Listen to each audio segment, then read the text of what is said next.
Khamenei का आदेश, Hezbollah ने खोली मिसाइल सुरंग।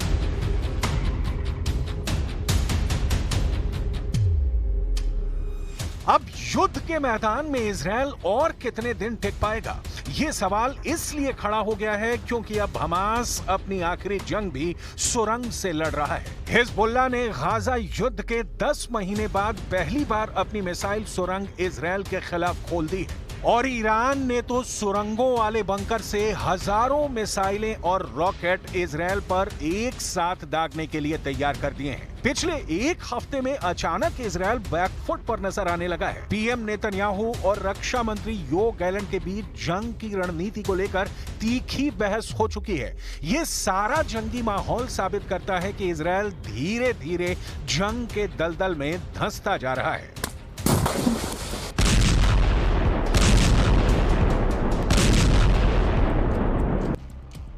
चाहे गाजा युद्ध हो, चाहे हिजबुल्लाह से युद्ध हो या फिर ईरान से इजराइल की जंग हो, अभी तक इजराइल हमास, हिजबुल्लाह और ईरान पर भारी पड़ता नजर आ रहा था।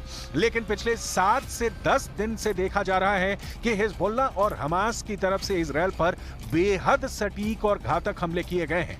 हैरानी की बात तो यह है कि इस बार इजरायली कमांडर्स भी यह मानने को मजबूर हुए हैं कि हमास और हिजबुल्लाह मिसाइलों और रॉकेट से हमले कर रहे हैं। इन खौफनाक हमलों के पीछे का एक ऐसा सच सामने आया है जिसने इजराइल की वॉर टीम के होश फाख्ता कर दिए हैं। पहली बार हिजबुल्लाह ने दिखाई मिसाइल सुरंग। जरा हिजबुल्लाह के इस वीडियो को देखिए जहां एक विशाल सुरंग में हिजबुल्लाह के खतरनाक लड़ाके घातक हथियारों से लैस दिखाई दे रहे हैं।